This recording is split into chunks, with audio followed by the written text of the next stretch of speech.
In 2024, will you certify the election results? Do you plan to object, or will you accept the results regardless of who wins the election? So Caitlin, I got to say, I think that's actually a ridiculous question. It's a yes or no question, though. No, it's not.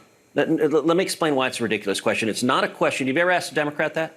Of course. What Democrat? But what Democrats? Hold on a second. What Democrats challenge it? What Democrats? I know. I've been down this road many times. But no Democrat. You cannot compare the two situations. We have talked about that. We've seen the audio of that when they protested on the Senate floor. Hold on a second. But has you ever had a sitting president who refused to facilitate the peaceful transition of power, refused to acknowledge that his successor won the presidency?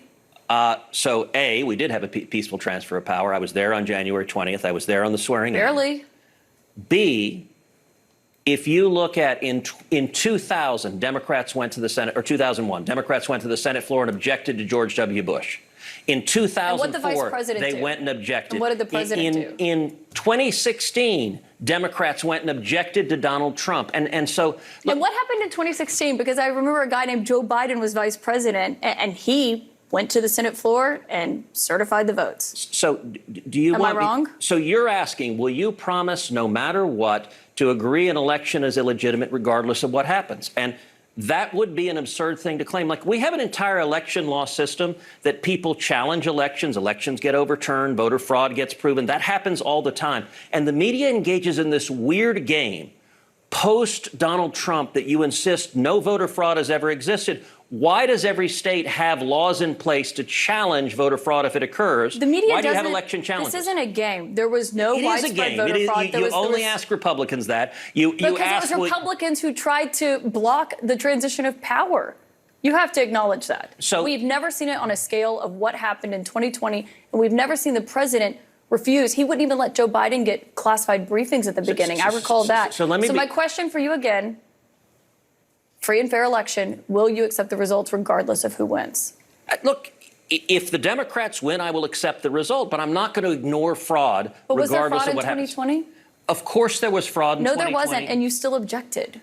You know for a fact there was zero voter fraud. Really? What's your basis for that? Show me your evidence. We've spoken with Governor Kemp. They did 3 hand recounts in the state of Georgia. The director of CISA said that it was the safest, most legitimate election. But you're saying zero voter fraud occurred. That's what you just said. Nothing that would have changed the outcome of that election. Okay, but that's a different statement. But no, it's not. Because yes, it is. You said there was no voter fraud. There was no voter fraud that would have changed the outcome of the election, and you know that, Senator. So what I know is that what I stood on the Senate floor and objected, what I called for, I'll tell you, I wrestled with what to do in that circumstance. And the reason I wrestled with it is because I think there was significant voter fraud in 2020. You're not clearly answering the question. I want to thank you for that. What question am I not? I'm answering every question.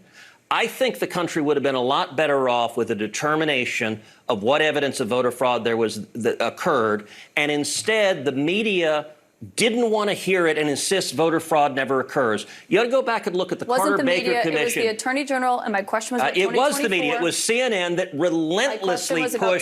relentlessly pushed that propaganda. And by the way, never propaganda? That there was no widespread fraud in the election? That voter fraud doesn't exist, and anyone who says it does is wearing a tinfoil hat. That is propaganda. And by the way, you never asked Hillary Clinton this. You never asked Stacey Abrams this. You never asked Al Gore this. With all due respect, and every Senator, one of them said the Republicans who won were illegitimate. I haven't had any of them on my show. We'll talk to them. But I don't remember there being a president who was refusing to turn over the transition of power and facilitated it. And Trump didn't either. Joe My Biden question was about 2024. President. You did not answer it. Let me say a final Senator point Ted for Cruz, you. You said they haven't come. Thank you very much, Senator Ted Cruz. My opponent, Colin Allred, hasn't either. He ought to come to your show. Senator Ted Cruz, no answer to that question. Thank you very much.